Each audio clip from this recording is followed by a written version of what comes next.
اور جیسے گاؤں کا چودھری ویسے امت میں نبی. حضور صلی اللہ علیہ وسلم کے لیے کتنے غلط الفاظ لکھے کہ بڑے بھائی، ان کی تعظیم بڑے بھائی کسی کرو، اس سے زیادہ نہ کرو، یہاں تک لکھا گیا.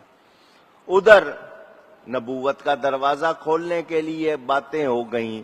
پیسے جب لوگوں کو مل گئے تو انہوں نے دیکھا یہ مولوی بک رہے ہیں، پیر بک رہے ہیں، جو بکنے والے تھے وہ بکے.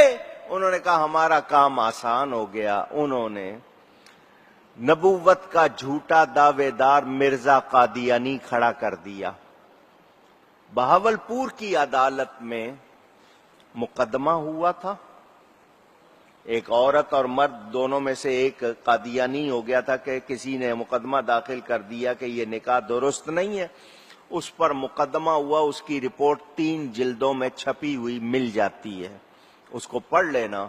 سیالکوٹ میں انٹرویو ہوا. انگریز نے 4 آدمی چنے نبوت کے دعوے دار بنانے کے لیے کہ ان 4 آدمیوں میں سے انٹرویو لیا جائے گا کہ کون قابل ہے زیادہ. تو اس میں مرزا قادیانی فٹ ہوا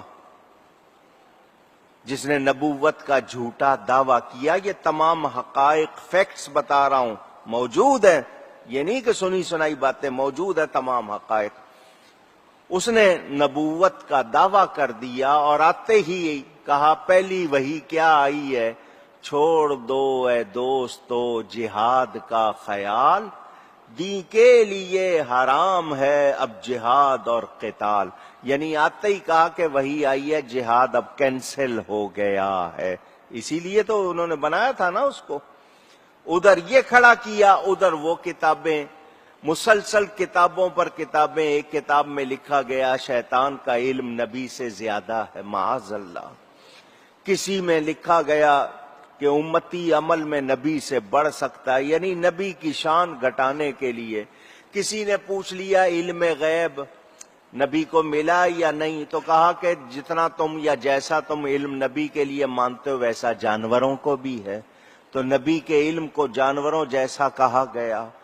اس دور میں اللہ نے میرے امام محمد رضا کو کھڑا کیا. اللہ یا رسول. جس دھرتی پر سیدنا خواجہ غریب نواز رضی اللہ تعالی عنہ نے محنت کی تھی، جس دھرتی پر اولیاء کاملین، یہاں لاہور سے دیکھیں تو حضرت داتا صاحب، اجمیر میں دیکھیں تو حضرت خواجہ صاحب، پاک پتن شریف میں حضرت بابا صاحب، ملتان میں حضرت شاہ بہاؤالدین زکریا اور دیگر بزرگوں نے جو محنت کی تھی، جب اس کو ضائع کرنے کی کوشش کی جانے لگی، اللہ نے بریلی میں 1856 میں امام احمد رضا کو پیدا کیا.